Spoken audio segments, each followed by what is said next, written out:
Boa noite, caros ouvintes. Está começando, nessa segunda-feira, dia 2 de março. Já estamos em março, hein, gente? 2 de março de 2026. O Natal foi ontem. Que coisa.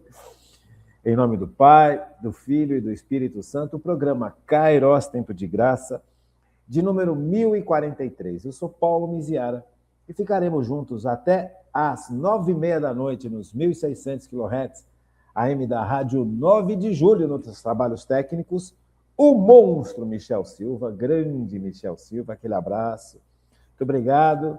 Quero agradecer demais à Paróquia Nossa Senhora do Brasil por manter esse nosso programa no ar e quero agradecer a você de uma maneira muito, muito especial por estar sempre conosco. Muito obrigado pelas orações, pela intercessão. Muito obrigado pela propaganda que vocês fazem do programa. Leve o programa para outras pessoas. Apresente o programa para outras pessoas. E vamos evangelizar, gente. Vamos chegar nesse mundo que precisa conhecer as coisas de Deus, porque a fé, ela cresce na medida em que há evangelização. Também, sem a evangelização, como que as pessoas vão saber que existe Jesus Cristo? Sem evangelização, como as pessoas vão saber que Deus é por nós, que Deus se revelou, que Deus se mostrou, que Deus veio para salvar a humanidade, que Deus resgatou a humanidade e venceu o demônio e venceu a morte. Veja, são verdades que nós todos temos o direito de saber.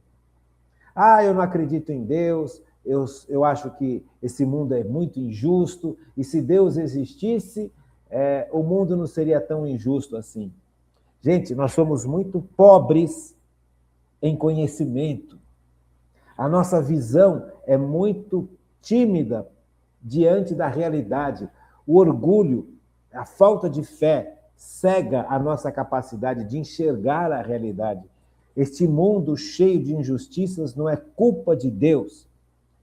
Este mundo cheio de injustiças foi causado pelos nossos pecados. No fundo, é culpa do demônio, não é culpa de Deus. Só que Deus criou o mundo de uma forma tal que as suas criaturas podem reagir ou não. Se você ataca um cachorrinho, ele vai se defender. Se você tira a comida de um bichinho que está acostumado a comer na sua mão, como é que fica? Como é que esse bichinho vai ter capacidade de buscar a comida por si só, se ele já passou a vida inteira acostumado a comer na sua mão? Veja, você está cometendo um ato errado, que vai causar um dano. Mas é um bichinho. Não importa, está errado. Você entende? Veja, então, as consequências dos nossos atos é que geram os nossos atos geram uma série de consequências, que algumas a gente pode imaginar e outras não. Quantas e quantas vezes, gente, eu vi pessoas tratando mal outras pessoas, e essas pessoas que foram tratadas mal guardaram no coração traumas imensos, mágoas imensas. E quem tratou mal nem se deu conta. Tratou mal porque é indiferente, tratou mal porque estava num dia ruim, tratou mal porque, sei lá o motivo. É errado? Claro que é errado. Quais são as consequências? Essa pessoa sabe as consequências dos atos que ela causou? Claro que não. Ela pode até, movida pelo arrependimento que Deus derrama no nosso coração, quando nós vivemos na fé, essa pessoa pode até vir a se tocar: nossa, eu fiz bobagem, isso pode causar problema na vida dessa pessoa. Mas quais são os problemas que nós causamos na vida dessa pessoa, ou que eu causei na vida dessa pessoa? Então, não dá para a gente ter essa visão pobre de realidade. A culpa é de Deus. Gente, que coisa mais sem sentido. Mas por que é sem sentido? Porque a gente se deixa tocar pelo amor de Deus, a gente se deixa tocar pelo perdão de Deus, pela misericórdia de Deus, pela luz de Deus. Se nós não deixássemos que Deus agisse em nós, nós também não perceberíamos. E nós também culparíamos a Deus dos erros que nós cometemos e das consequências que esses erros trouxeram para o mundo. Na realidade, quem instigou o pecado no mundo foi o demônio. Por isso que quando nós estivermos terminado com o estudo das virtudes, nós vamos estudar o que é a graça santificante e o que é o pecado, com a mesma profundidade que nós estamos estudando as virtudes. Porque está na hora da gente crescer como católico, como cristão e como ser humano. Lembra o que eu falei na sexta-feira? A prosperidade na vida do ser humano, ela é uma prosperidade que está intimamente ligada com Deus. O homem vai prosperar na medida em que ele está ligado a Deus. E sem fé, como é que eu vou estar ligado a Deus? A prosperidade não é ganhar dinheiro e ficar rico. Isso é uma visão materialista e muito pequena do que é prosperidade. Prosperidade é aquilo que Jesus viveu desde criancinha, como nos fala o Evangelho de São Lucas, capítulo 2, versículo 40. O menino ia crescendo e se fortificando. Estava cheio de sabedoria e a graça de Deus repousava nele. Veja, na medida em que Jesus crescia, ele ia se tornando mais forte em Deus. Veja, que forte não é uma força física. Pode ser, mas não é uma força física, no sentido de Sansão, que era muito forte. Não. Fortaleza é esta virtude humana, não o dom de fortaleza, a virtude humana de fortaleza. Veja, diferente uma coisa da outra. Dom é dado, e a virtude humana é trabalhada, exercida, é esforço. O dom é uma capacidade de força que Deus nos dá do alto. E a virtude humana da fortaleza é uma capacidade humana que nós podemos desenvolver, com a ajuda da graça. Mas veja, a fortaleza humana você desenvolve, você aprende a viver, você aprende a construir uma fortaleza humana. Davi, quando ele cuidava dos rebanhos do seu pai, ele aprendeu a viver uma fortaleza humana, porque ele estava completamente abandonado e esquecido nos campos, cuidando dos rebanhos do pai. Naquela época, quem cuidava dos rebanhos era alguém que era desprezado, era alguém que não servia para mais nada. E Davi era um grande homem, era um grande jovem. E ele foi crescendo na sua relação com Deus, ao invés de cair num ódio, numa tristeza, numa revolta. Poderia ter caído, claro. Ele tinha tudo para ser um menino revoltado, porque ele foi desprezado injustamente pelos seus pais, ou pelo seu pai. O pai dele nem lembrava que existia o Davi. E o Davi foi aprendendo a tomar conta das coisas do pai dele, que não lembrava dele, que não estava nem aí com ele, e foi tendo zelo com as coisas do pai dele, foi aprendendo a defender o rebanho do pai dele, das feras, dos salteadores. Como é que ele foi crescendo? Veja, ele foi crescendo em fortaleza humana. Ele foi aprendendo a desenvolver a capacidade do ser humano de se defender, de se proteger e de proteger os outros. Isso é humano. Todos nós temos esse potencial dentro de nós. Nós precisamos aprender a pôr isso em prática. Mas veja, o dom da fortaleza é diferente. O dom da fortaleza é uma capacidade sobrenatural que Deus me dá para que eu possa resistir diante de situações que são muito difíceis. Para que eu possa permanecer na presença de Deus quando todo mundo se afasta de Deus. Veja, então Davi foi crescendo na virtude humana da fortaleza e foi crescendo no dom de fortaleza que Deus dava para ele. Por isso que ele chegou a ser esse grande rei que ele foi. É importante a gente entender essas coisas, gente. Por isso é importante estudar a virtude da fé. Porque Jesus crescia em fortaleza, Jesus crescia em sabedoria. A sabedoria é saber como Deus sabe. A sabedoria como dom que vem de Deus é saber as coisas como Deus sabe. É enxergar o mundo como Deus enxerga. Você percebe? Então, Jesus foi crescendo como homem na fortaleza, assim como Davi, só que Jesus foi infinitamente mais forte que Davi. Jesus foi infinitamente mais sábio que Davi e Jesus vivia mergulhado no Espírito Santo. Tanto é que ele deu o Espírito Santo para a humanidade. Então, veja, isso é a prosperidade verdadeira, na medida em que a gente cresce como Jesus cresceu, menino, em fortaleza, em sabedoria e em graça. Sem fé, como é que eu vou crescer em sabedoria, em fortaleza e em graça, como Jesus cresceu? E é isso que é a vida próspera do ser humano. A prosperidade do ser humano está aí. Agora, o resultado dessa vida próspera, como nós vimos na aula de sexta-feira, pode ser um resultado de sucesso financeiro, assim como Davi teve, assim como Salomão teve. Mas teve outras pessoas que foram extremamente prósperas no sentido mais profundo da palavra prosperidade e não foram tão ricas assim. E não foram tão bem-sucedidos assim. Você pega, por exemplo, grandes santos que passaram por grandes provações. Grandes santos que passaram por grandes necessidades.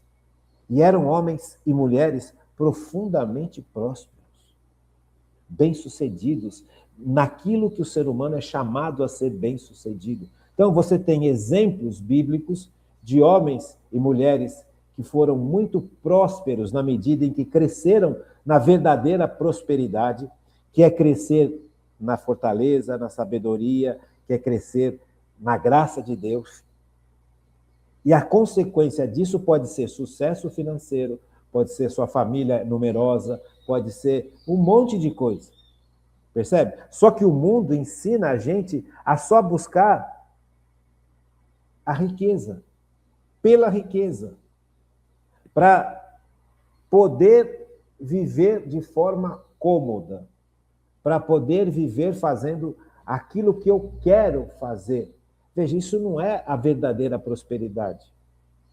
Porque na medida em que eu vivo fazendo aquilo que eu quero fazer, sem ouvir o que Deus quer que eu faça, a minha vida vai ser uma frustração brutal, por mais rico que eu venha a me tornar. Veja, o problema não é só o dinheiro. Outra, a partir do momento que eu cheguei nessa realidade de vida, fazendo o que Deus quer, vivendo perto dele e tendo e obtendo fortaleza, graça e sabedoria, e obtive dinheiro e prosperidade financeira, aí eu tenho que redobrar os meus cuidados. Porque senão, se eu não viver uma vida cheia de sobriedade e cheia de solidariedade, eu posso acabar caindo, despencando do alto da prosperidade financeira, porque eu me acomodo às benesses e ao comodismo que a prosperidade financeira vem a me trazer. Então, para eu não me acomodar, para eu não me tornar uma pessoa fechada em mim mesmo, indiferente a Deus e indiferente ao sofrimento do próximo, eu preciso, quando eu estou na vida próspera, cultivar a sobriedade e cultivar a solidariedade. Cultivar, isso é necessário. Sabe, não é pegar o dinheiro e dar para os outros, ó, tô sendo solidário, não é isso. Isso pode ser fuga. É você viver de tal forma que você está diante de Deus o tempo inteiro. Senhor, o que o Senhor quer que eu faça com esse dinheiro? Ó, eu trabalhei esse mês e as despesas necessárias, né? A escola das crianças, a comida, a universidade do filho, a roupa. Sabe, quanto que eu vou gastar nisso aqui? E eu vou gastar de que forma? Que roupa que eu vou comprar? Eu preciso comprar roupa de marca, roupa famosa, ou eu preciso comprar uma roupa decente? Eu preciso seguir a moda que toda hora muda e que toda hora me faz ser objeto, me trata como um objeto. A moda nos trata como um objeto, como uma peça, como uma coisa. Eu vou seguir a moda? Percebe? Veja, como viver fé é super importante. A roupa que eu vou comprar para os meus filhos é a roupa que a mídia insiste que os meus filhos usem ou é a roupa adequada aos meus filhos? Vou falar uma coisa aqui que eu sempre falo com a minha esposa quando nós estamos passeando. Há umas 2 semanas atrás, nós demos uma chegada, acho que é o Shopping Eldorado. Eu não me lembro, acho que é o Shopping Eldorado. Precisava fazer um supermercado e estava... Vamos dar uma passada lá no shopping, a gente para o carro e vai ver... Ela queria ver alguma coisa para a escola. Eu não me lembro direito qual que é que ela queria comprar. Então, vamos lá aqui no shopping que a gente já resolve isso aqui. Porque ficar atrás disso, já tinha que fazer supermercado, já resolve aqui. Tá? Aí ela foi comprar lá numa loja tem vários lugares, loja de material de escola, né? Régua, caneta, essas coisas assim, cadernos que ela precisava. E tem uma loja famosa aqui em São Paulo que tem em vários lugares.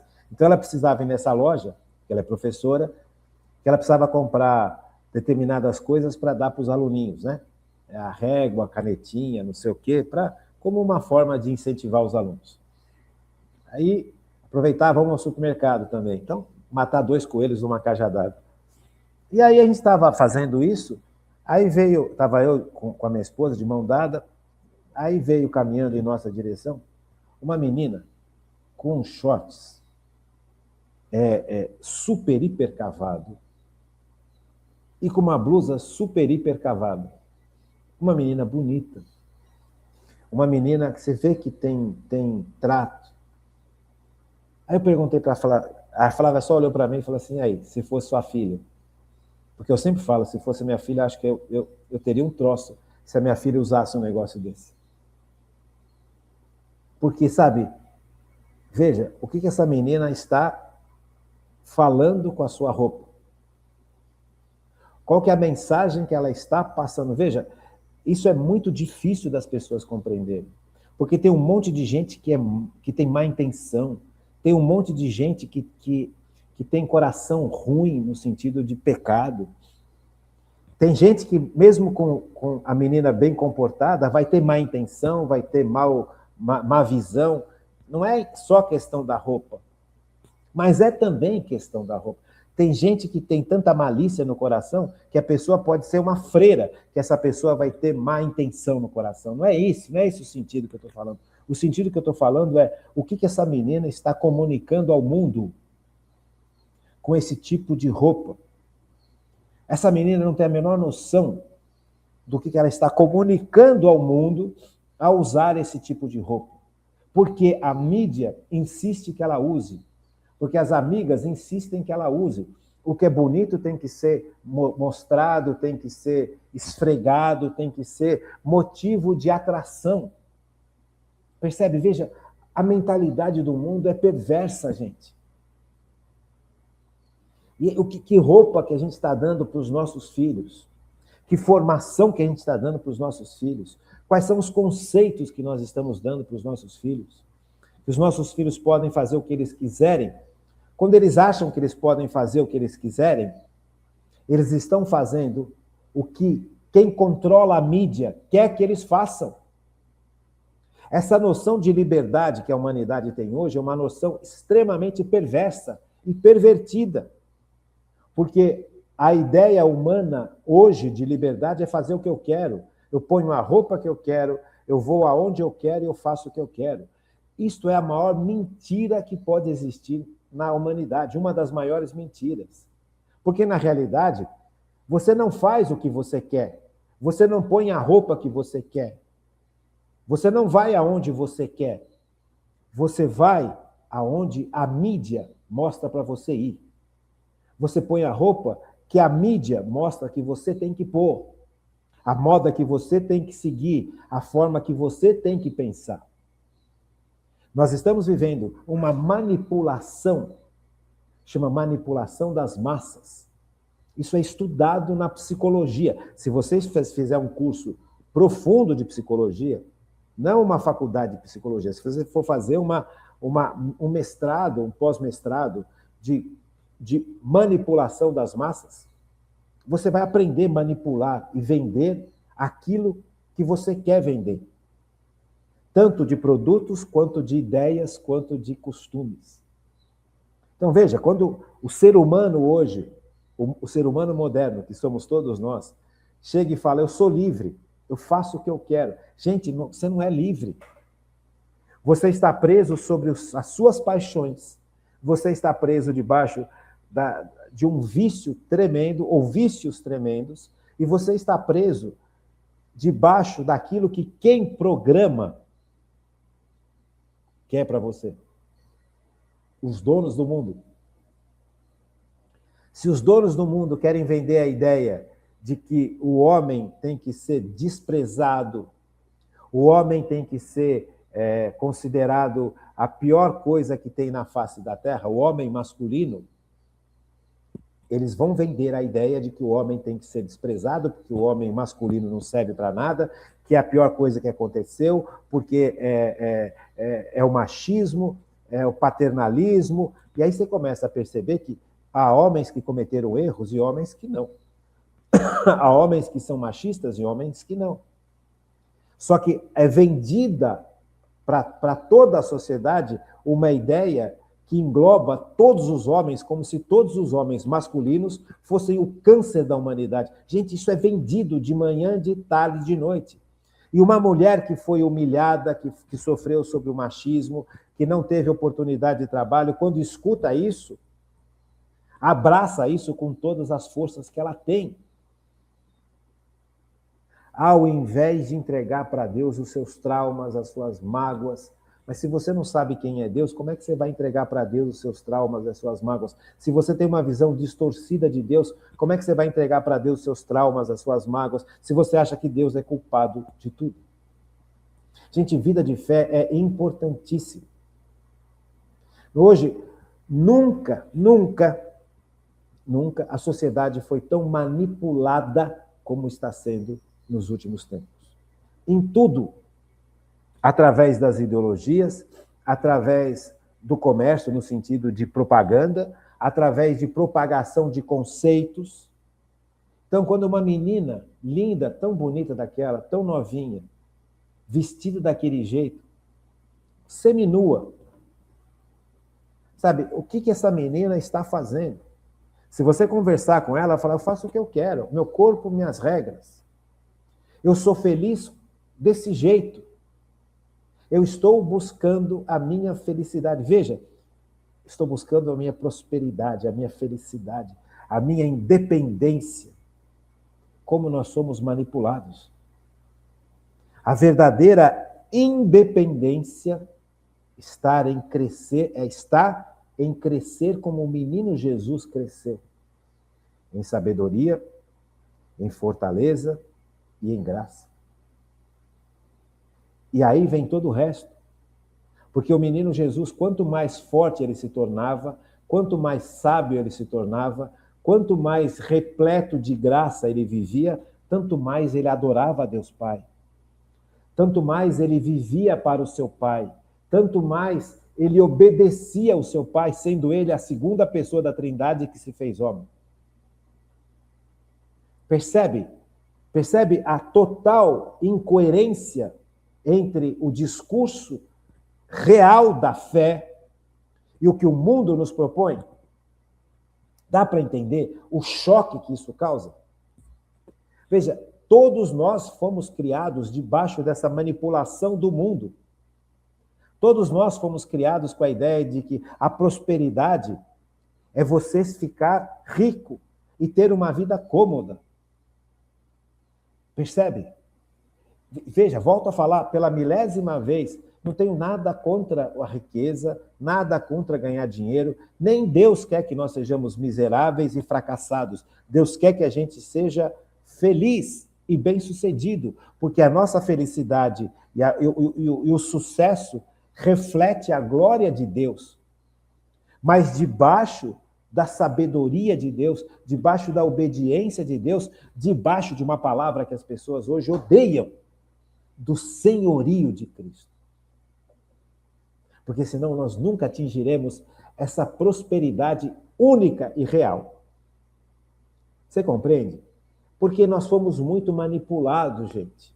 Desde a escola, desde a televisão. Quantas novelas? Nós que somos mais velhos. Hoje as pessoas não veem mais televisão. De certa forma, graças a Deus.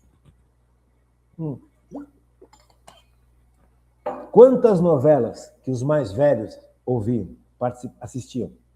Quantas? Você tem noção de quanta manipulação tinha naquelas novelas? Que ficava todo mundo assistindo? A gente tem noção de que quanto essas novelas mudaram a nossa forma de pensar? Interferiram na nossa relação com Deus e na nossa relação com o próximo e na nossa relação com a igreja e na nossa relação com os poderes? Será que nós temos noção disso? Então nós fomos sendo manipulados, e estamos sendo manipulados há décadas para a gente cair nessa loucura de achar que prosperidade é só ficar rico e ter uma vida cômoda. A prosperidade real é crescer na graça, na força, na fortaleza, na sabedoria, como Cristo cresceu. E daí vem todo o resto. Porque aí eu vou viver para Deus, eu vou conhecer Deus, eu vou ter uma intimidade com Deus, eu vou ter uma vida de plenitude interior. Essa plenitude interior me dá uma segurança inigualável, me dá uma felicidade inigualável, me dá uma tranquilidade inigualável, me dá uma paz inigualável, porque eu fui criado para isso. Veja, se tem dinheiro ou não tem dinheiro, eu estou nas mãos de Deus, e Deus cuida de mim. E não vai deixar faltar o essencial. Veja, essa qualidade de vida de fé precisa ser a nossa qualidade de vida. Entende? Então, é esse passo que nós precisamos dar juntos. Você não vai conseguir dar esse passo sozinho, nem eu. Nós precisamos da igreja. Se nós não vivermos os sacramentos, se nós não mergulharmos em Deus, se nós não formos curados por Deus, não vai. Eu estava comentando com um paciente ontem aqui no consultório, um grande amigo meu. Geralmente meus pacientes ou são grandes amigos meus ou se tornam grandes amigos. E aí, comentando com esse paciente, ele me perguntou como é que foi a sua, depois que eu terminei o procedimento no dente dele, falou, como é que foi a sua infância, Paulo? Eu nunca te perguntei isso. Falei, eu fui estudar interno em Rio Claro e sofri pra caramba lá no internato. Falei, não sabia disso, não. Eu me afastei muito de Deus. Eu não sabia disso também. Veja, E por que eu me afastei de Deus? Por causa de raiva, de tristeza, de mágoa. E porque eu não sabia também, no fundo, que Deus era capaz de cuidar de mim enquanto eu estava numa situação super difícil. Eu achava que era só eu que tinha que me cuidar. Eu achava que eu só contava com as minhas forças. Eu achava que eu só contava com a minha capacidade de me defender. Foi por isso que meu pai me pôs naquele colégio, para eu aprender a me defender. Então, quando eu fui para aquele colégio, e eu fui muito mal recebido naquele colégio, porque eu não tinha o perfil para aquele colégio. Eu fui tão mal recebido tanto pelos diretores quanto pelos alunos, porque eu não tinha realmente o perfil daquele colégio. Eu não deveria estar naquele colégio. Já falei isso para vocês. Mas a gente não tinha esse esclarecimento todo. E aí, eu me sentia a pior pessoa da face da terra. Só que eu não sabia que eu poderia contar com Deus neste nível. Que eu poderia, no meio do sofrimento e da exclusão brutal que eu vivi, contar com Deus. Eu achava que eu só precisava contar comigo. Eu achava que eu precisava aprender a me defender sozinho. Você percebe? O grande erro não é que eu precisava aprender a me defender. Isso faz parte da vida. Crescer em fortaleza humana. Agora, eu não posso achar que a fortaleza humana é suficiente para eu conseguir superar todas as situações difíceis e aquilo que as situações difíceis deixam dentro da gente. Aqui foi o meu grande erro. Por quê? Porque eu não cultivei a fé de forma adequada, a virtude da fé de forma adequada. Então, eu reduzi tudo a mim, o bom e o mal. Então, eu me sentia a pior pessoa da face da terra, porque eu não era aceito, numa época em que todo jovem precisa ser aceito pela comunidade, pelos seus semelhantes. E foi justamente nessa época que eu não fui aceito, que eu fui profundamente desprezado. E eu colhi isso de forma humana, tão somente de forma humana. Eu lutei com todas as minhas forças para superar isso e não conseguia. Porque faltou o essencial, faltou o dom da fortaleza, que só Deus pode dar. O meu conhecimento de fé não era um conhecimento tão aprofundado que pudesse me vislumbrar, que pudesse fazer com que eu vislumbrasse que eu precisava do dom de fé. E a cultura religiosa católica nessa escola era fraquíssima. Quantos danos isso trouxe para a minha vida, para a vida da minha família? Até hoje eu sofro consequências disso.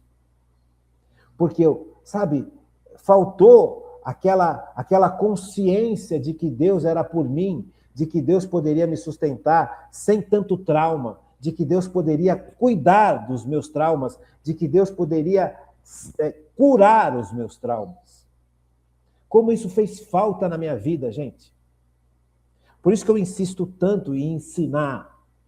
Porque nós estamos despreparados para a vida. Nós fomos manipulados por uma vida materialista, hedonista, contra Cristo, anticristo. Por quê? Porque o mundo hoje vive a estrutura de um poder que quer estabelecer uma sociedade que é anticristã. Por isso que a Bíblia fala do anticristo, para que um dia este anticristo, mais um deles, né, venha e reine nessa sociedade que é anticristã. Assim como Faraó reinou no Egito e escravizou o povo de Israel. Então, a sociedade está sendo preparada hoje justamente para que um novo, entre aspas, Faraó domine sobre o mundo. O que Hitler tentou fazer? Exatamente isso. Só que ele não conseguiu porque o mundo não estava preparado para ser governado por um anticristo. Hoje o mundo está sendo preparado para ser governado por um anticristo. O que Stalin tentou fazer? Exatamente a mesma coisa. Só que naquela época o mundo ainda era cristão. Entendeu? O que Mao Tse-tung quis fazer? Mesma coisa. Só que aí esses poderes perceberam que eles não vão conseguir ser hegemônicos se não quebrar na sociedade o cristianismo. Então tem que construir no coração de toda uma sociedade, de todas as gerações, uma cultura anticristã e anti-mandamentos e anti-moral. Aí sim, quando surge um novo Stalin, um novo Hitler, ele vai ter uma sociedade amoldada ao desejo dele. Deu para entender? Gente, tem que abrir os olhos. Nós precisamos aprender a viver pela fé. A fé que abre o campo da nossa perspectiva de enxergar a realidade. Nós não temos essa visão ampla humanamente, então, somente. A grande consciência que eu tive no internato foi da minha fraqueza, foi do meu fracasso. Percebe? Só que eu peguei essa consciência de fracasso e de fraqueza e internalizei elas. Eu passei a achar que isso fazia parte de mim, que isso era eu. Deu para entender? Se o português estiver legal, mas eu quero que você entenda. E é mentira, porque todo esse fracasso, toda essa fragilidade, todos esses traumas, todas essas injustiças, toda essa segregação que eu vivi, não faz parte dos planos de Deus. Faz parte do plano do inimigo de Deus. E eu deveria ter enfrentado isso com o dom da fortaleza e não sabia enfrentar isso com o dom da fortaleza de Deus. Achei que só desenvolvendo a minha fortaleza humana eu conseguiria vencer e quebrei a cara. E deveria ter deixado Jesus cuidar de tudo isso dentro de mim. E eu não deixei. Porque eu não sabia que Jesus podia ser tão poderoso a ponto de sanar um trauma tão grande. Eu só vim descobrir isso, e é por isso que eu tenho muito carinho com a renovação carismática católica. Eu só vim descobrir este poder de Deus junto com a renovação católica. Percebe? Eu percebo os erros da renovação carismática católica como movimento. Claro, assim como qualquer outro movimento dentro da igreja. Porque somos todos seres humanos. Mas esse conceito de cura, esse conceito de poder de Deus, esse conceito de transformação pessoal, ficou muito claro para mim na renovação. Então, essa cultura de um Deus todo-poderoso capaz de me restaurar, porque eu passei a não me sentir digno de existir, ver se tem cabimento um negócio desse. Porque é o que aquelas pessoas me passavam. Aquelas pessoas do tempo do internato me transmitiam isso de manhã, de tarde, de noite. Você não serve para aqui, você é feio, você não é loiro alto, de olho azul, como a grande maioria, você não é isso, você não é aquilo. Então, sabe, você é gordo, você é burro, você não... Gente, foi um massacre, como é um massacre para uma multidão de jovens hoje. Como foi um massacre para uma multidão de jovens de outrora. Eu não sou o único. Só que eu não sabia que eu conseguiria afrontar essa situação brutal com a força de Deus, com a fortaleza de Deus. Porque se eu afrontasse toda essa injustiça, toda essa segregação com a força de Deus, eu não deixaria que essa mentalidade de me sentir a pior pessoa da face da terra se instalasse no meu coração. Porque quando eu estou debaixo da fortaleza de Deus, eu percebo que a fortaleza de Deus me garante força para lutar e me garante que eu sou digno. E a sabedoria me garante isso, a graça me garante. Por isso que eu preciso crescer na fortaleza, na sabedoria, na graça e nos dons de Deus. Porque aí eu percebo que em Deus eu sou amado, em Deus eu sou querido, em Deus eu sou digno. Porque Jesus morreu por mim numa cruz. Então, quando hoje eu escuto uma ala mais tradicionalista falando contra a renovação, me dá uma tristeza no coração, porque eu penso comigo, será que você não tem problema nenhum dentro do seu coração? Será que você não tem trauma nenhum dentro do seu coração? Quando eu vejo a teologia de libertação, que é uma heresia, falar que não precisa rezar, que não precisa de cura, que não precisa de nada, que isso tudo é fantasia, ou isso tudo é supérfluo, o importante é cuidar do pobre. Gente, pelo amor de Deus, isto não é cristianismo.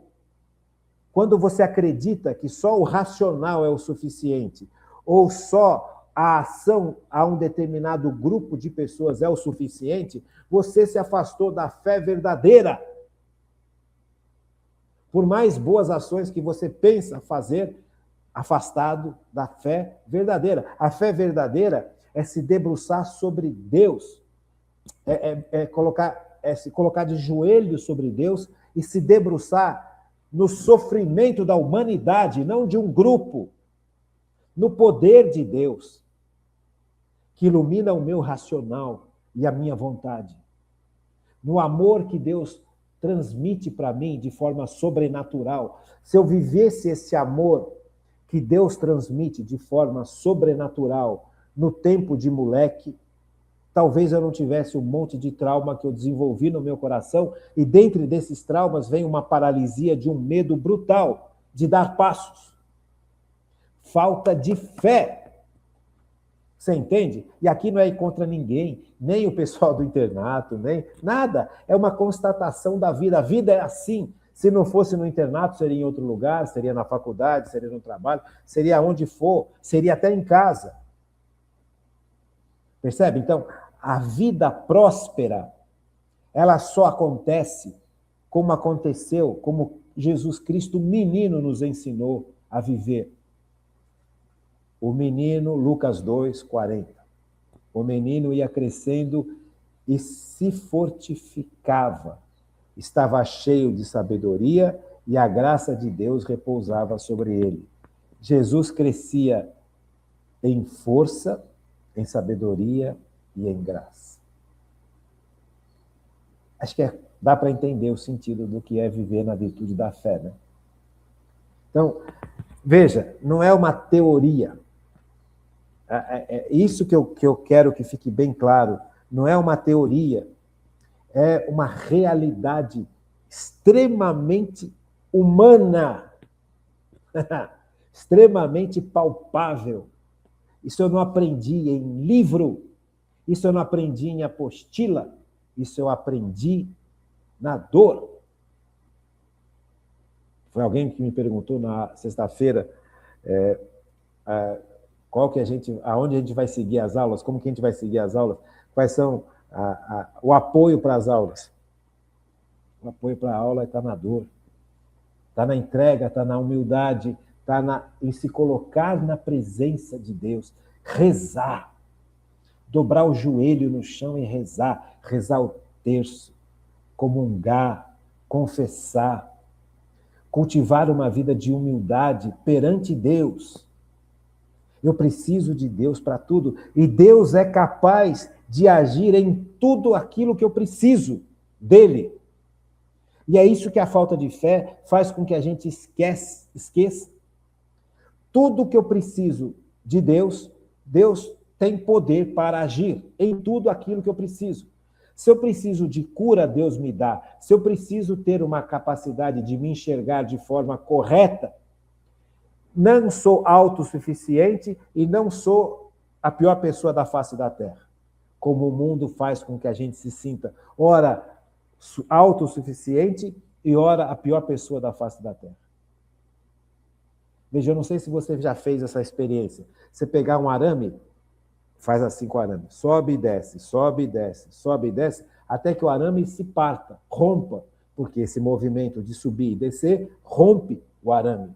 E é isso que o demônio quer fazer com a gente. Primeiro ele coloca a gente lá em cima, eu me sinto a pessoa mais poderosa do mundo. Depois ele te coloca lá embaixo, você se sente a pior pessoa da face da terra. Ele vai usar todos os tipos de meios para te levar lá para cima e te levar lá para baixo. Te levar lá para cima, te levar lá para baixo. Te levar lá para cima, vai usar pessoas, vai usar situações, vai usar um monte de coisa até a hora que você rompe.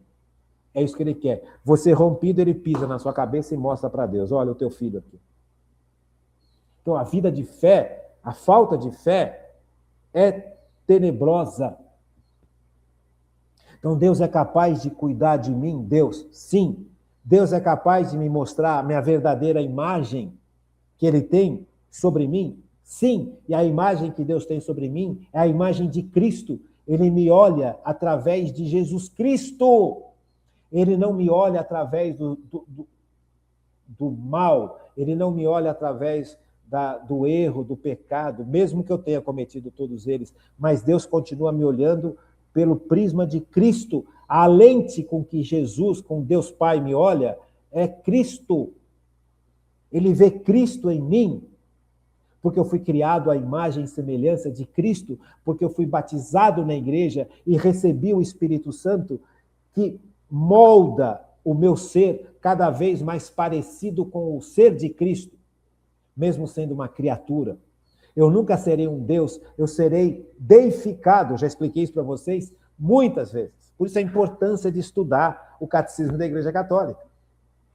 Veja, então, Deus é capaz de me revelar a autoimagem adequada sobre mim? Claro. Isso ele vai revelando ao longo do tempo, mas para isso é necessário a virtude da fé.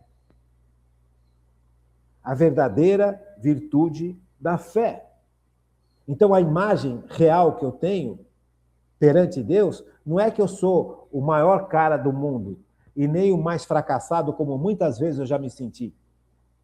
Ele olha para mim como um filho muito amado, parecido com Cristo. Só que eu preciso permitir-me ver desse jeito, me olhar através do prisma de Deus, não do prisma do trauma, não do prisma do complexo. Não é a lente da tristeza que vai fazer com que eu enxergue quem eu seja. Eu só aprendi isso depois de muitos anos. Porque eu passei anos e anos me sentindo a pessoa mais... pior pessoa do mundo. No sentido negativo. No sentido de ser desprezado, de ser ridicularizado, de ser humilhado, de ser colocado de lado.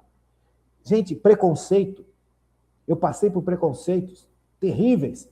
Então, não é só um grupo que passa preconceitos. O mundo faz você sofrer preconceitos. Então, nós precisamos abrir cabeça. Sabe, essas conversas ideológicas impedem a gente enxergar que outros grupos também sofrem preconceitos. Que outros grupos, que não sejam os mais pobres da Terra, também sofrem injustiças. Você percebe? Então, o cristão verdadeiro, ele se debruça sobre o sofrimento da humanidade, assim como a igreja se debruça sobre o sofrimento, sobre o sofrimento da humanidade. Assim como Cristo fez. Então, a fé me revela que Deus é capaz de me reconstruir se eu me deixei ser destruído. A fé me revela que Deus é capaz de me amparar na luta, de tal forma que eu não seja destruído. Mas se eu acabei sendo destruído porque eu perdi a fé, Deus é capaz de me restaurar. Você percebe? E é isso que nós precisamos aprender a viver. É nesse estado de estar presente com Deus. Faz sentido ou não, gente? Eu acho que faz. Vamos fazer uma paradinha para tomar uma água e a gente já volta. Vamos continuar? Vamos lá. Então, veja. A virtude da fé, a virtude teologal da fé, é uma capacidade sobre-humana que Deus me dá. Aí você vai entendendo o sentido dos termos. Quando você põe isso em prática. Eu estava pensando isso hoje. Quando eu gravei o primeiro programa, eu terminei e fui lá dentro da minha casa, que eu aqui estou no meu consultório.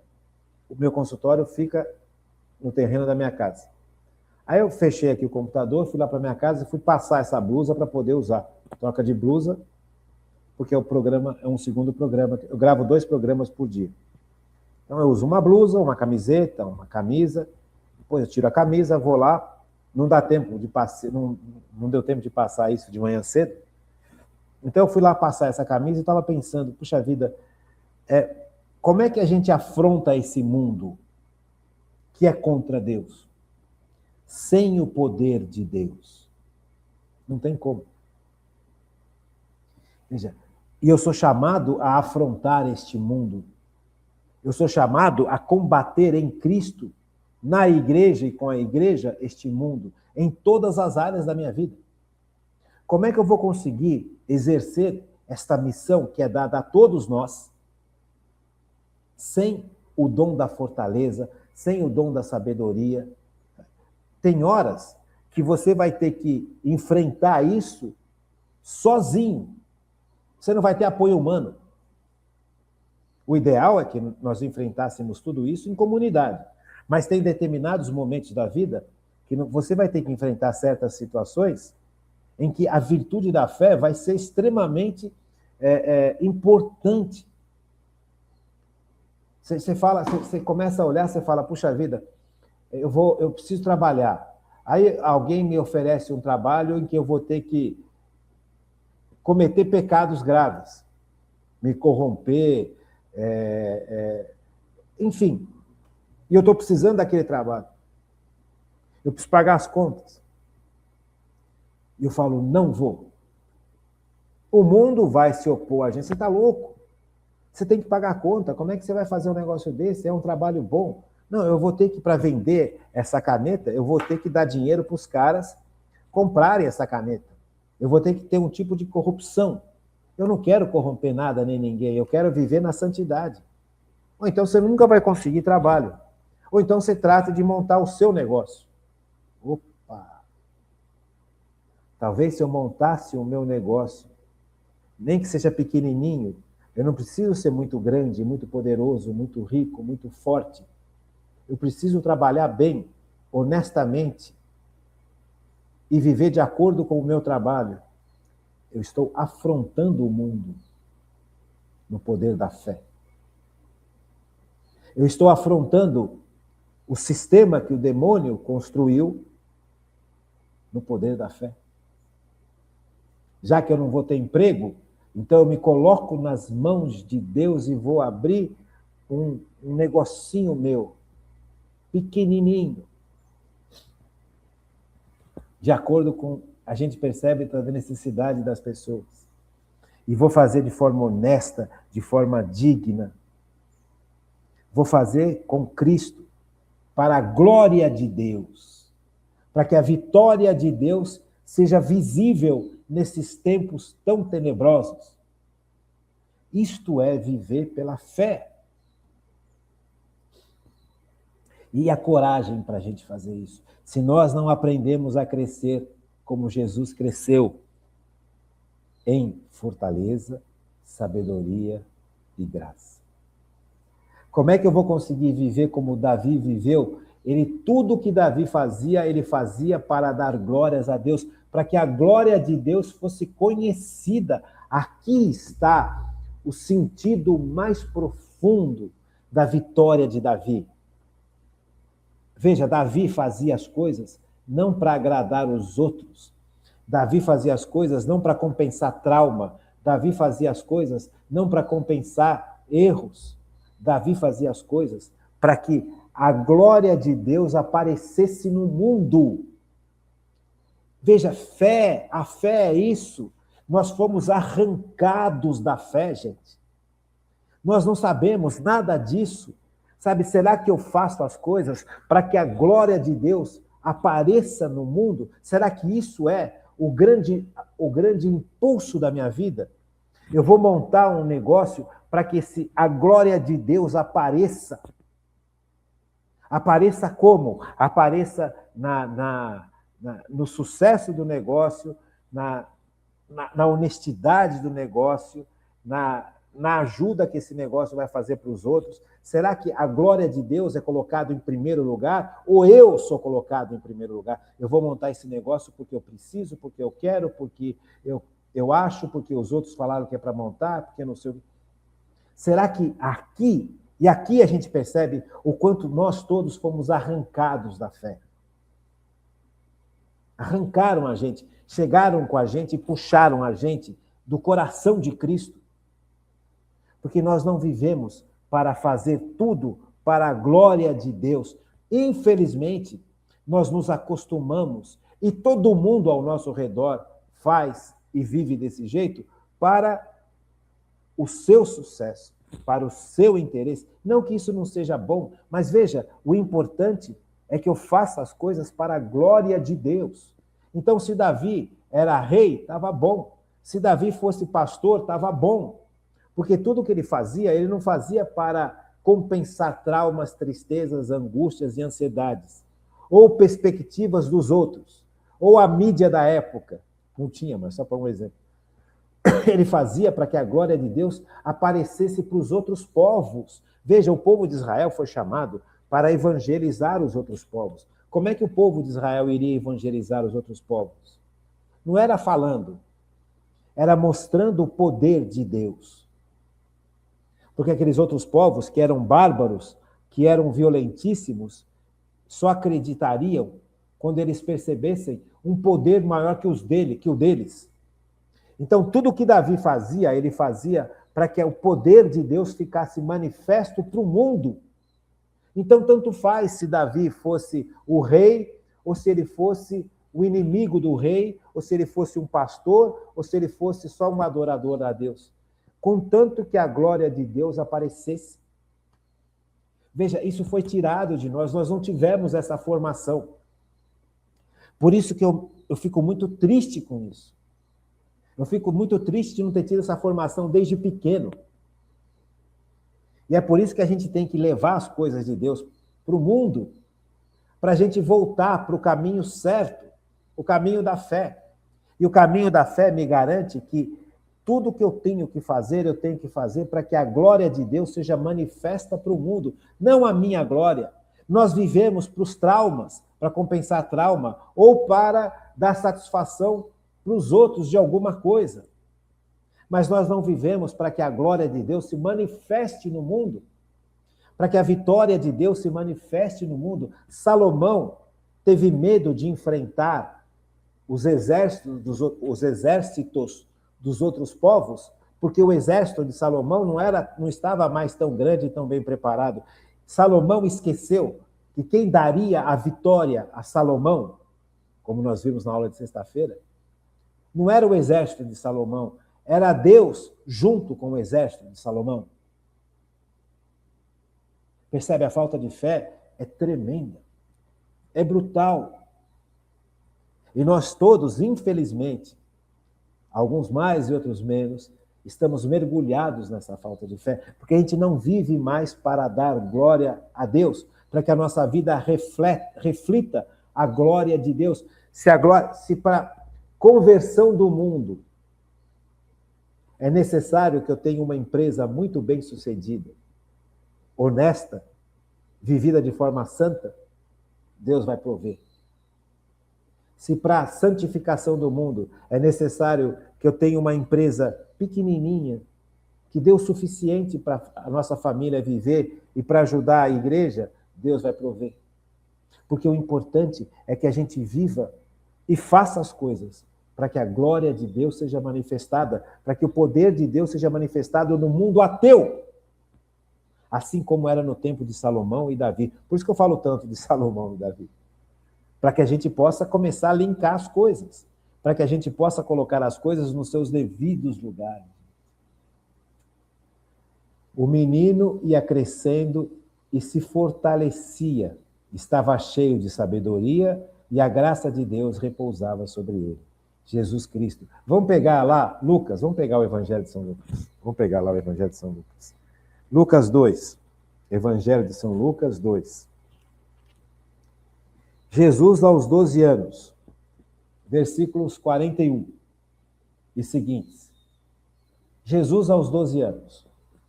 Seus pais iam todos os anos a Jerusalém para a festa da Páscoa. Então, a Virgem Maria e São José pegavam o menino Jesus, todos os anos, saíam da terra deles, iam para Jerusalém. Tendo ele, Jesus, atingido os 12 anos, subiram a Jerusalém, segundo o costume da festa. Acabados os dias da festa, quando voltavam, ficou o menino Jesus em Jerusalém, sem que os seus pais o percebessem. Pensando que ele estivesse com os seus companheiros de comitiva, andaram caminho de um dia e o buscaram entre os parentes e conhecidos, mas não o encontrando. Voltaram para Jerusalém à procura dele. 3 dias depois, o acharam no templo, sentado no meio dos doutores. Isso Jesus com 12 anos, porque Jesus ia crescendo em graça, em fortaleza e sabedoria. 3 dias depois, o acharam no templo, sentado no meio dos doutores, ouvindo-os e interrogando-os. Todos os que ouviam estavam maravilhados da sabedoria das suas respostas. Jesus perguntava para os religiosos do templo, né? Para os doutores da lei, ele questionava os doutores da lei. E quando os doutores da lei faziam uma pergunta para ele, ele respondia de forma tão profunda. Um menino de 12 anos. Veja, quando eles o viram, ficaram admirados. Não, todos os que ouviram estavam maravilhados da sabedoria de suas respostas. Versículo 48.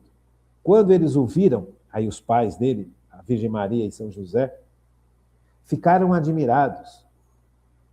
E sua mãe disse-lhe: meu filho, o que nos fizestes?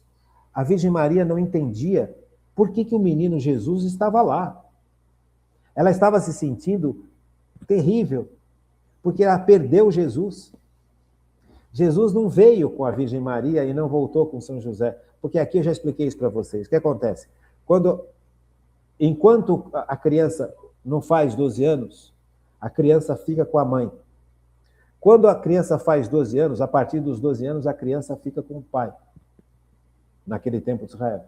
Então, o menino Jesus estava fazendo 12 anos, e eles foram para Jerusalém. Então ele poderia tanto estar com a mãe quanto com o pai, na comitiva. As mulheres iam numa comitiva e os homens iam numa outra comitiva. Você entende? Por isso que separa, por isso que podia se perder. O que acontece? Jesus, cheio da sabedoria, porque ele já tem 12 anos, ele vai fazer aquilo para a qual ele foi, para a qual ele veio ao mundo, que é ensinar e salvar a humanidade, e curar e fazer milagres. Só que ainda não tinha chegado o tempo dele.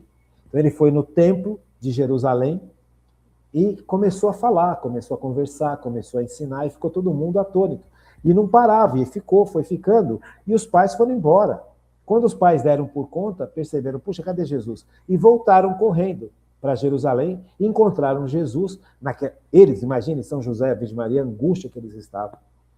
Encontraram Jesus ensinando no templo. E a Virgem pergunta para Jesus, que nos fizeste? Nem a Virgem conseguia entender aquilo. Porque Jesus aqui está agindo como o Filho de Deus. Ele está agindo como fazendo a vontade de Deus. Que coisa linda, né?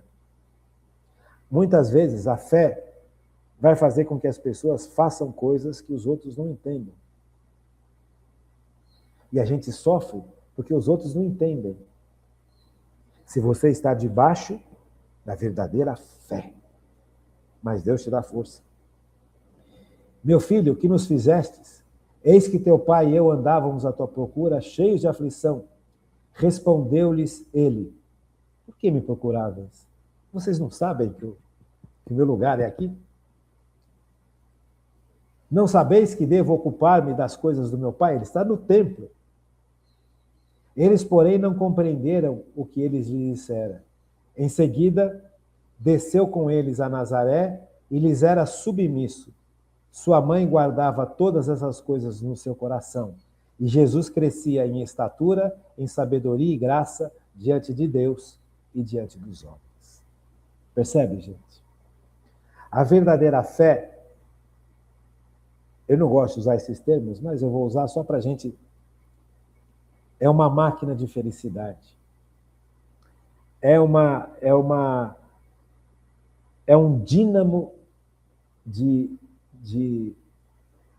alegria, de felicidade, é um dínamo é uma força que faz com que a gente se sinta e viva cada vez mais plenos.